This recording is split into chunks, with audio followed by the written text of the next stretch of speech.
Hi everyone, solid state पढ़ रहे थे हम लोग और लास्ट लेक्चर में जो है क्रिस्टलाइन एमॉर्फस सॉलिड्स को डील किए थे, जिसमें क्वार्ट्ज और क्वार्ट्ज क्लास के बारे में काफ़ी डिटेल में स्टडी करा था हमने।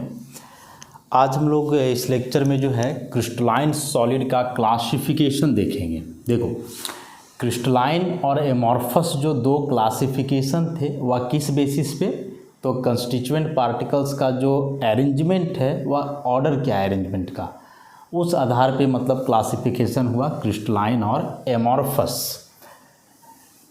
अब जो यह क्रिस्टलाइन का क्लासिफिकेशन है, classification of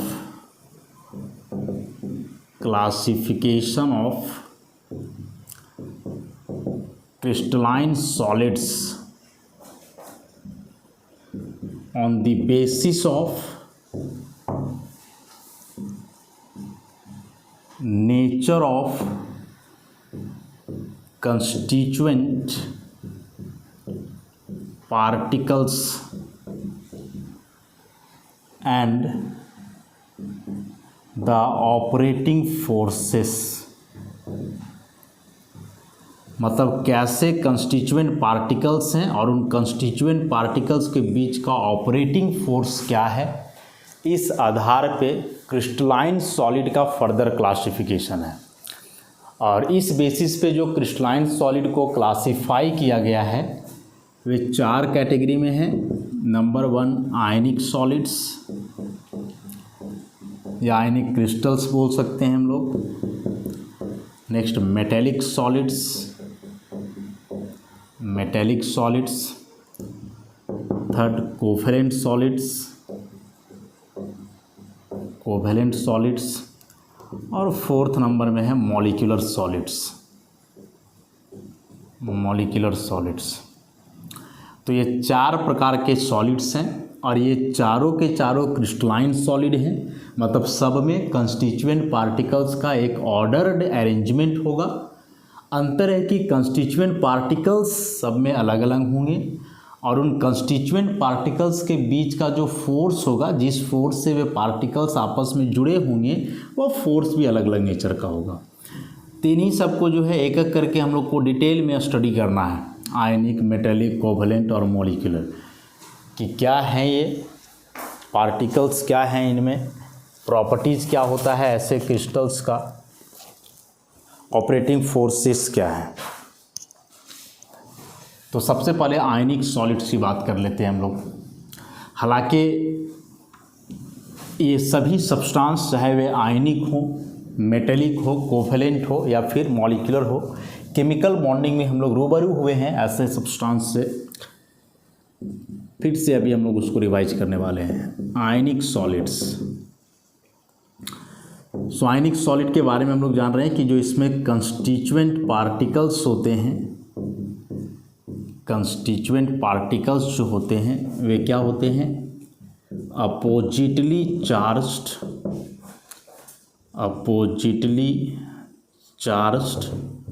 ions. Oppositely charged ions मतलब केटायंस एंड एनायंस। तो केटायन और एनायंस से मिलकर के बने होते हैं आयनिक सॉलिड। तो सबसे पहला प्रश्न यही आने वाला है कि कंस्टिट्यूएंट पार्टिकल्स क्या होता है एक आयनिक क्रिस्टल का। तो क्या बोलेंगे उसमें, केटायंस एंड एनायंस, जो अपोजिट चार्ज वाले आयंस होते हैं। ऑपरेटिंग फोर्स, तो यह जो ऑपरेटिंग फोर्स होगा वह है इलेक्ट्रोस्टैटिक फोर्स। और यही इलेक्ट्रोस्टैटिक फोर्स मतलब कि यहाँ हो जाना है आयनिक बॉन्ड नहीं। So the crystalline solid whose constituent particles are cations and anions which are held together by a strong electrostatic force, that is ionic bond, are called ionic solids। कि वैसे crystalline solid जो oppositely charge ion मैंने cation anion से बने हों और वे cation anion आपस में जुड़े हों एक मजबूत इलेक्ट्रोस्टैटिक फोर्स से, मतलब इनडायरेक्टली हम लोग बोले आयनिक बॉन्ड से। तो ये नाम से स्पष्ट है, आयनिक सॉलिड मतलब आयनों से बना हुआ सॉलिड, बॉन्ड आयनिक बॉन्ड होगा, सिंपल सी बात है। कई एग्जाम्पल्स हैं इसमें, जितने भी आयनिक कंपाउंड्स ले लो आप, NaCl ले लो, सीजियम क्लोराइड ले लो, ZnS ले लो। हम लोग ये भी पढ़े हैं पीछे केमिकल बॉन्डिंग में कि none of the ionic compound is 100% ionic in nature. कोई भी आयनिक कंपाउंड 100% आयनिक नहीं होता, सब कंपाउंड में कुछ ना कुछ कोवेलेंट कैरेक्टर होगा ही होगा। जैसे यहाँ भी हमने NaCl लिखा, ZnS लिखा, obviously both are made up of cation and anion, still ZnS is more covalent, less ionic, and this one is more ionic less covalent. तो खैर केमिकल बॉन्डिंग में डिटेल कर चुके हैं हम लोग। उसके बाद अमोनियम क्लोराइड, पोटासियम नाइट्रेट, ऐसे कई जो कि पॉजिटिव और नेगेटिव आयन से बने हैं, कैटायन और एनायन से, तो ये सब आयनिक सॉलिड की कैटेगरी में आते हैं। अब बात करते हैं हम लोग इन कंपाउंड्स के प्रॉपर्टीज की। तो सबसे पहला बात कि यदि ये सभी क्रिस्टलाइन सॉलिड्स हैं, इसका मतलब जो इसमें कंस्टिट्यूएंट आयंस हैं इनका एक कोई ऑर्डर्ड अरेंजमेंट होगा, कोई ऑर्डर्ड अरेंजमेंट होगा। और यह जो ऑर्डर्ड अरेंजमेंट होगा इससे हम लोग पढ़ेंगे क्या मिलने वाला है, सर्टेन ज्योमेट्रिक पैटर्न। तो जब आगे इस चैप्टर में हम लोग देखेंगे कि किस प्रकार के ज्योमेट्रिक पैटर्न बन सकते हैं क्रिस्टलाइन सॉलिड के लिए, वहाँ क्लियर करेंगे हम लोग। So all these compounds are crystalline in nature, that is the ions are orderly arranged in 3 dimensional space to give a certain geometrical shape और they are arranged in certain geometric pattern. उसके बाद जितने भी ionic compounds होते हैं, solids तो लगा ही हुआ है, मतलब सबके सब सॉलिड होंगे। और इसका ऑब्वियस सा रीज़न है कि आयनिक सॉलिड में जो उसके कंस्टिट्यूएंट पार्टिकल हैं कैटायन एनायन, इनके बीच का जो ऑपरेटिंग फोर्स है वह एक बहुत ही स्ट्रॉन्ग इलेक्ट्रोस्टैटिक फोर्स है। और यदि कोई कंस्टिट्यूएंट पार्टिकल एक स्ट्रॉन्ग फोर्स से आपस में जुड़ा हो तो वे पार्टिकल्स एक दूसरे से सफिशिएंटली क्लोज होंगे, और पार्टिकल जब सफिशिएंटली क्लोज होंगे मतलब उनके बीच का जो इंटरमॉलिक्यूलर स्पेस होता है या इंटरआयनिक स्पेस होगा वह नहीं के बराबर होगा, तो फिर ऐसे सब्सटेंस सॉलिड के रूप में एग्जिस्ट करेंगे। मेल्टिंग पॉइंट वगैरह की हम लोग बात कर लें तो आयनिक सॉलिड्स जो होंगे इनका मेल्टिंग पॉइंट काफ़ी हाई होगा। पढ़े हम लोग कि जो इलेक्ट्रोस्टैटिक फोर्स होता है, मतलब आयनिक बॉन्ड जो है वह स्ट्रॉन्गेस्ट बॉन्ड होता है। Ionic bond is the strongest bond. अब यदि स्ट्रॉन्गेस्ट बॉन्ड है कैटायन और एनायन के बीच, तो ऐसे बॉन्ड को ब्रेक करने के लिए एनर्जी भी तो हाई मैग्नीट्यूड का लगेगा। और जब हाई मैग्नीट्यूड का एनर्जी लगे, मतलब बहुत ज़्यादा अमाउंट में एनर्जी लगे इस आयन को सेपरेट करने के लिए, तो इसी का मतलब हुआ कि जो मेल्टिंग पॉइंट होगा ऐसे सब्सटेंस का वह बहुत हाई होगा। जनरली आयनिक कंपाउंड का मेल्टिंग पॉइंट आप समझ लो कि मोर देन 500 डिग्री सेल्सियस, मतलब 1000 डिग्री सेल्सियस के रेंज का ही है। हाँ, उसमें से भी वेरिएबल होगा ना, क्योंकि कुछ कंपाउंड्स आयनिक ज़्यादा है, कोवलेंट कम है, कोई कोवलेंट ज़्यादा है, आयनिक कम है। जैसे हम लोग बात कर लें MgO की और ZnS की, दोनों को कंपेयर करोगे तो इन दोनों के तुलना में ZnS is more covalent, less आयनिक,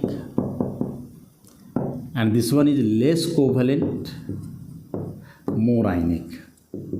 तो ऐसे केस में जिसमें आयनिक कैरेक्टर अधिक होगा उसका मेल्टिंग पॉइंट जो है क्या होगा, ज़्यादा होगा। मतलब इस केस में MgO का जो मेल्टिंग पॉइंट है वह ZnS से अधिक होने वाला है। और या मोर और लेस कोवेलेंट किस आधार पे लिख रहे हैं हम लोग, तो पढ़े तो उसमें एक हम लोग फाजन रूल, इस रूल के अकॉर्डिंग जो है ऐसा हम लोग बता रहे हैं। तो एग्जामिनेशन में ऐसे भी आ सकता है ना, ऐसे कोई 4 कंपाउंड दिए रहेंगे, पूछेगा मेल्टिंग पॉइंट सबसे अधिक किसका होगा, या लैटिस एनर्जी के आधार पे भी हम लोग मेल्टिंग पॉइंट डिसाइड करते थे। तो ये सारे केमिकल बॉन्डिंग वाले पॉइंट्स हैं, तो उन सारे पॉइंट्स को अभी फिर से बतला पाना संभव नहीं है, तो आप याद रखोगे कि क्या है, क्वेश्चन आएगा ही एग्जाम में इससे। तो मेल्टिंग पॉइंट हमने देखा। सॉल्युबिलिटी की बात करें यदि, तो चूँकि सारे आयनिक सॉलिड जो है वे आयनों से बने हैं, आयनों से बने हैं मतलब कि ये चार्ज्ड पार्टिकल्स से बने हैं, और चार्ज की बात आ जा रही है, इसका मतलब कि ये पोलर नेचर के होंगे, और पोलर नेचर के होंगे इसका मतलब कि these are well soluble in water और any other polar solvent, but water is one of them, most common polar solvent.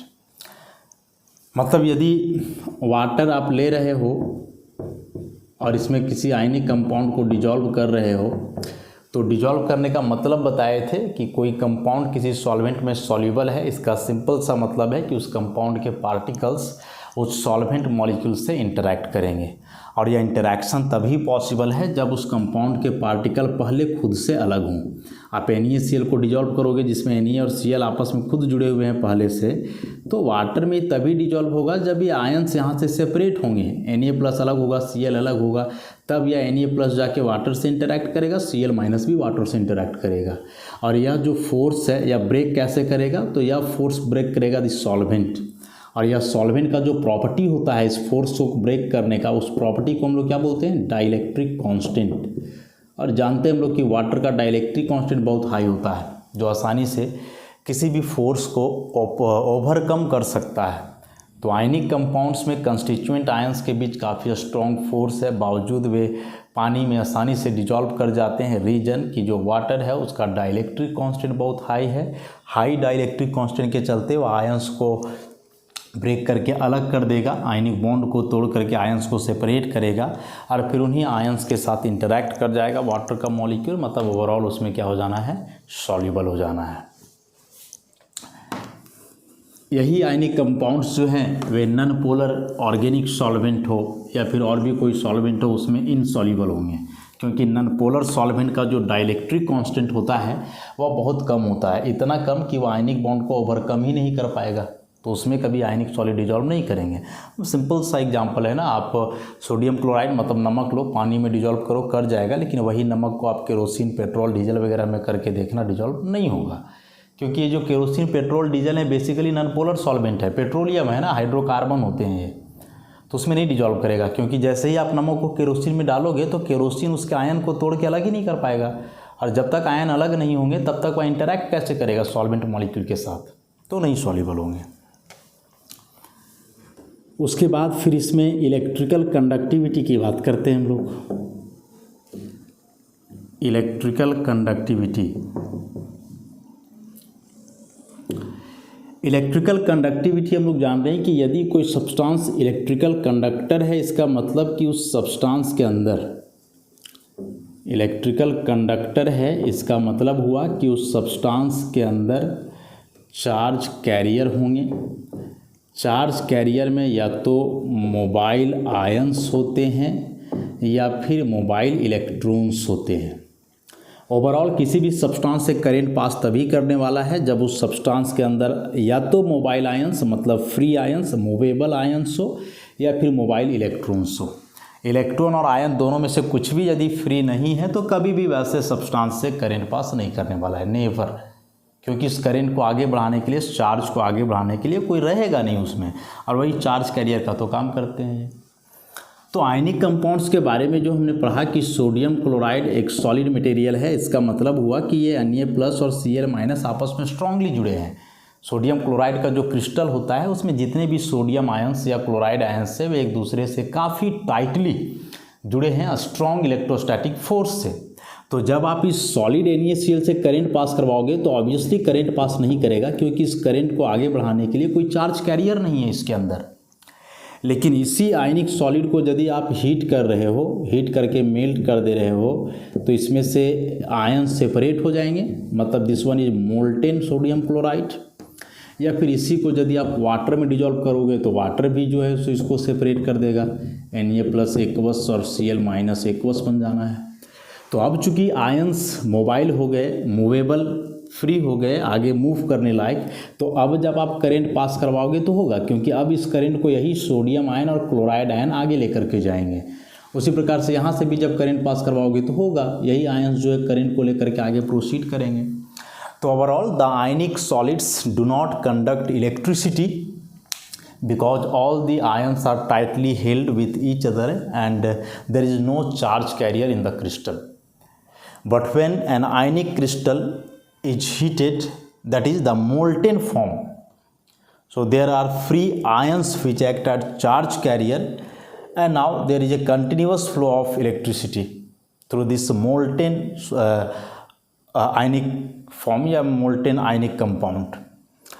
उसके अलावा यदि आयनिक कंपाउंड को आप वाटर में भी डिजॉल्व कर रहे हो तो यहाँ भी फ्री आयंस बन जा रहे हैं। हालांकि यहाँ के आयंस उतने फ्री नहीं है जितना यहाँ है, क्योंकि इन आयंस के साथ अभी भी वाटर का मॉलिक्यूल जुड़ा हुआ है, लेकिन यहाँ आयन और वाटर मॉलिक्यूल के बीच का जो इंट्रैक्शन है वह उतना स्ट्रॉन्ग नहीं है जितना कि वहाँ Na+ और Cl- का था। तो इस केस में मे बी आयंस उस फोर्स को ओवरकम करके जो आगे प्रोसीड करे चार्ज को लेकर के और करेंट पास करे। तो मोटा मोटी हम लोग इतना सा बात जानने वाले हैं कि आयनिक सॉलिड फॉर्म में है तो करेंट पास नहीं करेगा, लेकिन यदि इसका मोल्टेन फॉर्म लिया जाए या फिर एक्वस सॉल्यूशन लिया जाए तब उससे करेंट पास करेगा due to presence of mobile ions. इतना बात याद रखेंगे। इसके अतिरिक्त हम लोग जानते हैं कि जो आयनिक सॉलिड्स होते हैं वे ब्रिटल नेचर के होते हैं। जो आयनिक सॉलिड्स हैं वे ब्रिटल नेचर के हैं, मतलब यदि किसी आयनिक क्रिस्टल पे एक अनबैलेंस्ड एक्सटर्नल फोर्स लगाया जाए तो वह क्रिस्टल क्रैक कर जाएगा। आयनिक क्रिस्टल कहने का मतलब क्या हुआ कि ये केटायन एनायन केटायन एनायन ऐसे रहेंगे इस प्रकार से, या मान लिया जाए कि एक आयनिक क्रिस्टल है ऐसा। अब इसमें यदि आप इधर से एक अनबैलेंस्ड फोर्स अप्लाई करोगे दिस वन, तो इस अनबैलेंस्ड फोर्स से क्या होता है कि ये जो केटायन एनायन आपस में जुड़े हैं आयनिक बॉन्ड से, सबसे पहले तो ये ब्रेक करेगा। उसके बाद भी यदि फोर्स अप्लाई करना आप कंटिन्यू रखते हो तो ये जो आयन के लेयर हैं ये लेयर डिस्प्लेस कर जाता है, और जब लेयर डिस्प्लेस करेगा तो ऐसा हो सकता है कि जो प्लस वाला माइनस के सामने है वो खिसक करके आ जाए प्लस वाला प्लस के सामने, ही चला जाए यहाँ माइनस वाला। यह एक पॉसिबिलिटी है, हो ही जाएगा ऐसा जरूरी नहीं है, मतलब ये ऐसा हो सकता है। ऐसा ही प्लस वाला यहाँ आ गया, माइनस प्लस माइनस ऐसा। और यदि ऐसा सच में हुआ तो ये जो सेम चार्ज है प्लस प्लस या फिर माइनस माइनस, ये फिर आमने सामने आ जाएंगे, और जब सेम चार्ज आमने सामने आ जाएंगे तो इनके बीच होगा रिपल्सन, और जब रिपल्सन होगा तो ये दोनों एक दूसरे को दूर धकेलेंगे, जबकि क्रिस्टल में दूर जाने के लिए जगह है नहीं, तो फाइनली यह क्रिस्टल क्रैक कर जाएगा। और यही जो क्रैकिंग प्रॉपर्टी है दिस इज कॉल्ड ब्रिटलनेस। यही क्रैकिंग प्रॉपर्टी क्या कहलाता है? Brittleness. So ionic compounds are brittle, ionic solids are brittle. जब इन पे एक्सटर्नल अनबैलेंस्ड फोर्स लगाया जाए तो ये ऐसे क्रैक कर जाते हैं। क्यों करते हैं एक्सप्लेन किए, ध्यान रखोगे इस बात को। इसके अतिरिक्त कि आयनिक कंपाउंड जो है आइसोमॉर्फिज्म शो करते हैं। आइसोमॉर्फिज्म हम लोग देख चुके हैं कि अलग अलग केमिकल कंपोजिशन के क्रिस्टल होंगे, लेकिन उनका जो स्ट्रक्चरल अरेंजमेंट होगा वह सेम होगा। केमिकल कंपोजिशन अलग अलग होगा लेकिन स्ट्रक्चरल अरेंजमेंट क्या होगा उनका?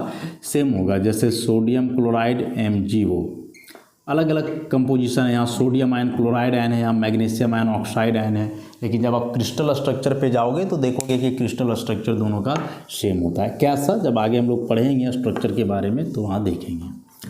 तो ये आयनिक सॉलिड्स के प्रॉपर्टीज़ थे। नेक्स्ट इसमें आता है metallic solids. So metallic solids are basically metals. हम लोग जानते हैं कि मरकरी को यदि छोड़ दिया जाए एक्सेप्ट मरकरी, तो बाकी के जो मेटल्स होते हैं वे सॉलिड्स ही होते हैं। उसमें से भी अब कुछ मेटल जो हैं काफ़ी सॉफ्ट हैं, जैसे अल्कली या अल्कलाइन अर्थ मेटल जो होते हैं सोडियम, लिथियम, पोटासियम, मैग्नीशियम, ये सभी सॉफ्ट हो गए। और वहीं यदि हम लोग बात करें कुछ मेटल्स की तो वे काफ़ी हार्ड होते हैं, जैसे आयरन है, निकेल है, प्लैटिनम है, कॉपर है, गोल्ड है, सिल्वर है, ऐसे। तो यह मेटल का नेचर सॉफ्ट और हार्ड ओवरऑल डिपेंड करता है बॉन्डिंग के नेचर पे, ठीक। इसमें से भी एक मेटल जो है गैलियम।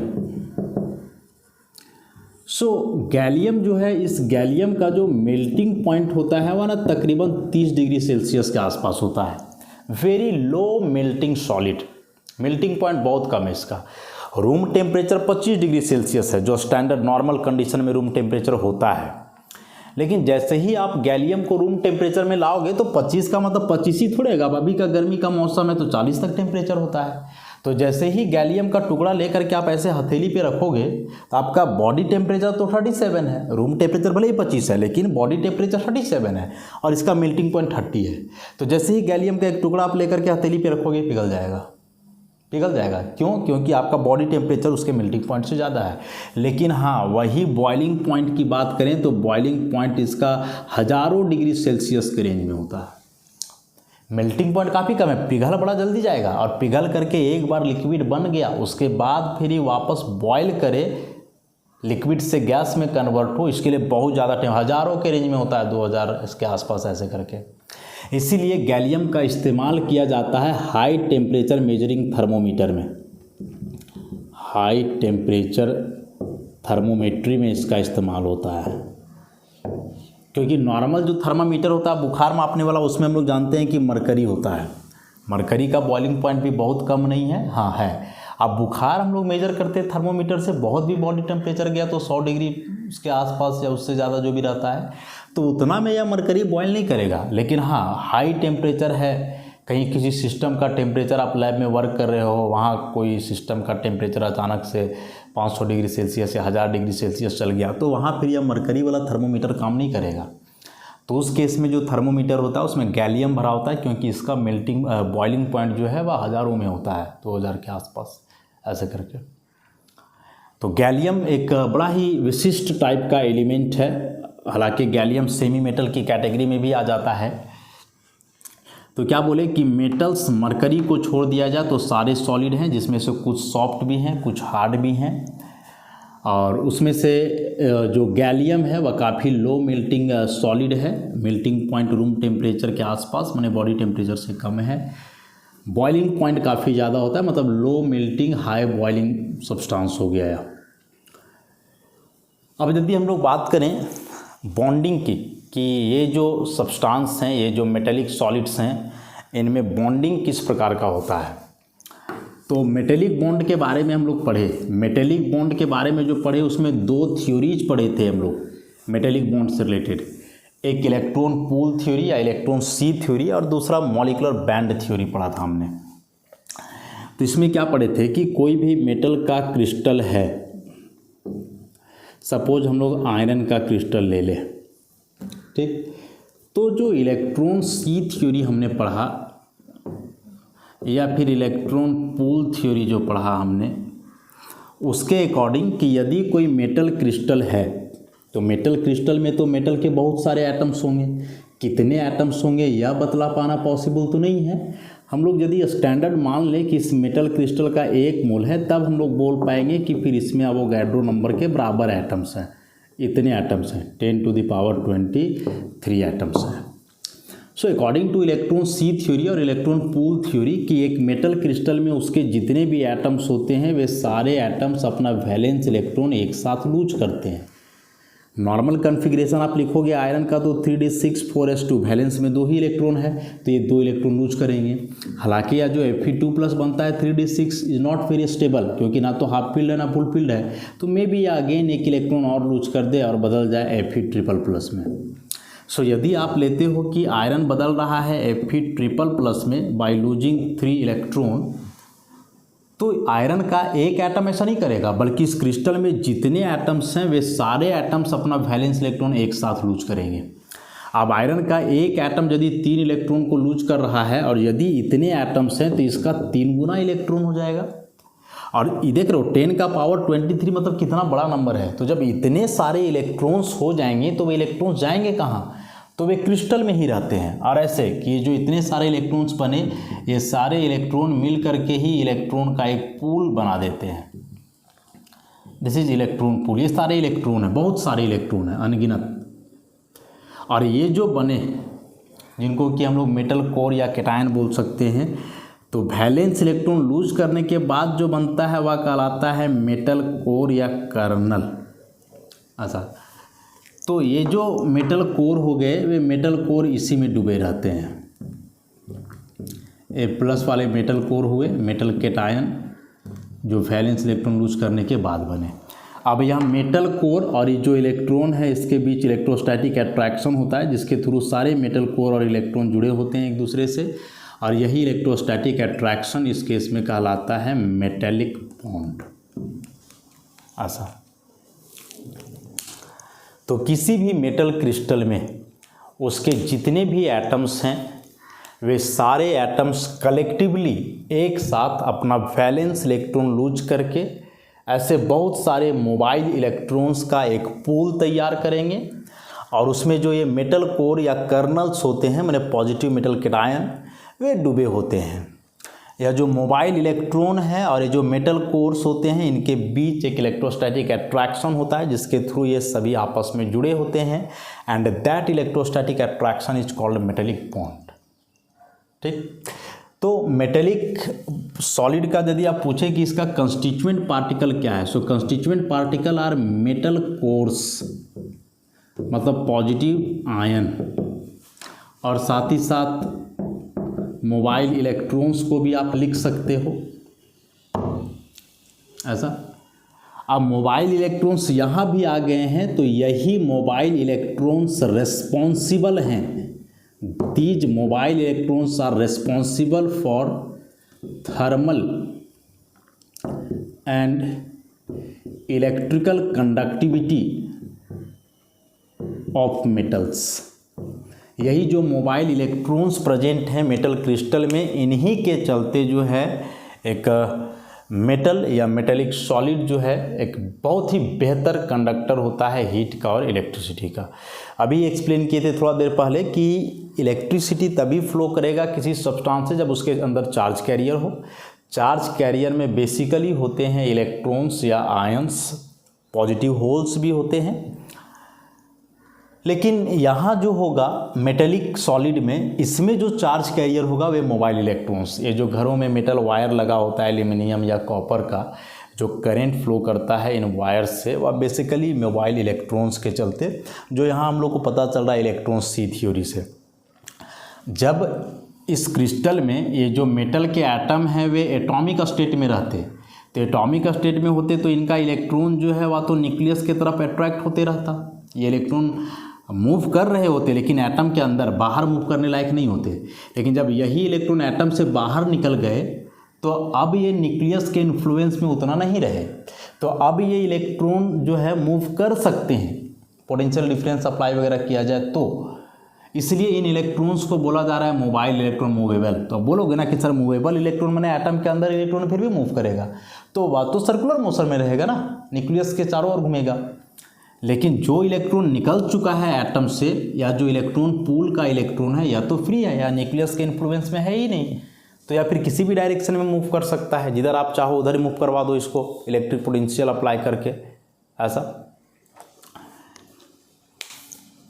और यही इलेक्ट्रॉन जो है चार्ज कैरियर का काम करेंगे, मतलब किसी भी मेटल क्रिस्टल से आप इलेक्ट्रिसिटी फ्लो करवाओगे तो these are the mobile electrons which are responsible for the flow of electric current through the crystal।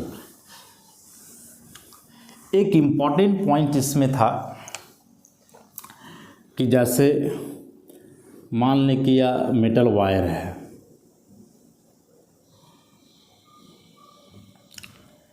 तो इसमें ऐसे ही होंगे ना, ये मोबाइल इलेक्ट्रॉन्स हैं मान लो, ये पॉजिटिव मेटल कोर है, ये नेगेटिव वाले इलेक्ट्रॉन्स हैं, ये पॉजिटिव मेटल कोर है।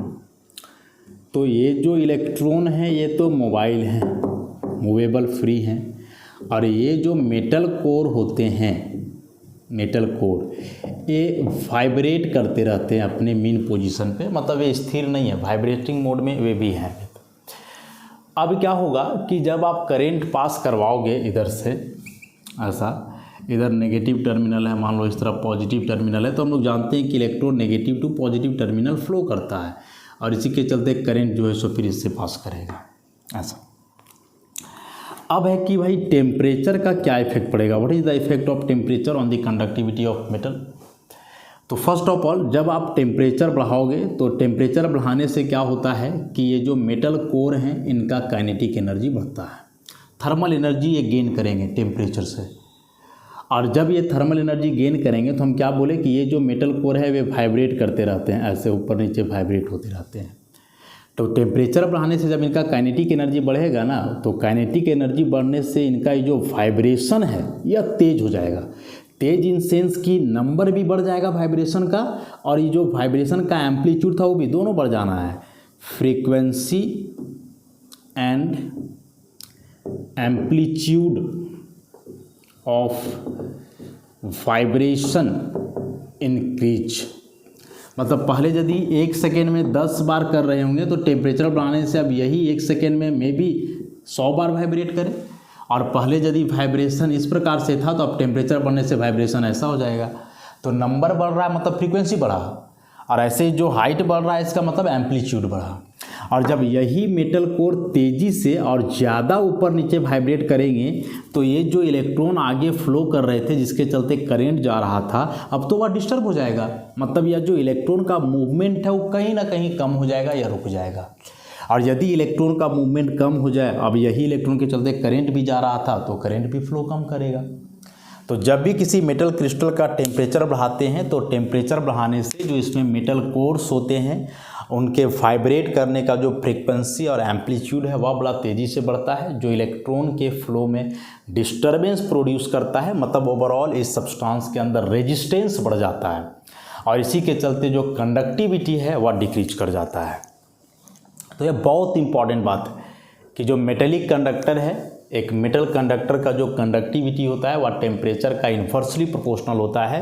टेम्परेचर बढ़ाने से मेटल का जो कंडक्टिविटी है वह डिक्रीज कर जाता है, घट जाता है। इसको आप याद रखोगे, आता है कि the conductivity of A metallic conductor खाली जगह दे देगा विथ टेम्परेचर। तो इस बात को ध्यान में रखोगे कि टेम्परेचर का इन्वर्स इफेक्ट होता है मेटल के कंडक्टिविटी पे। और एक्सप्लेनेशन यहाँ साफ है क्या है सो। तो क्रिस्टलाइन सॉलिड में जो दो हैं मेटेलिक और आयनिक, इन दो के बारे में काफ़ी डिटेल में हमने देखा। अब जो दो और बच गए कोवेलेंट और मॉलिक्यूलर, इसके बारे में हम लोग नेक्स्ट लेक्चर में करेंगे। तो आज के लिए इतना ही, धन्यवाद।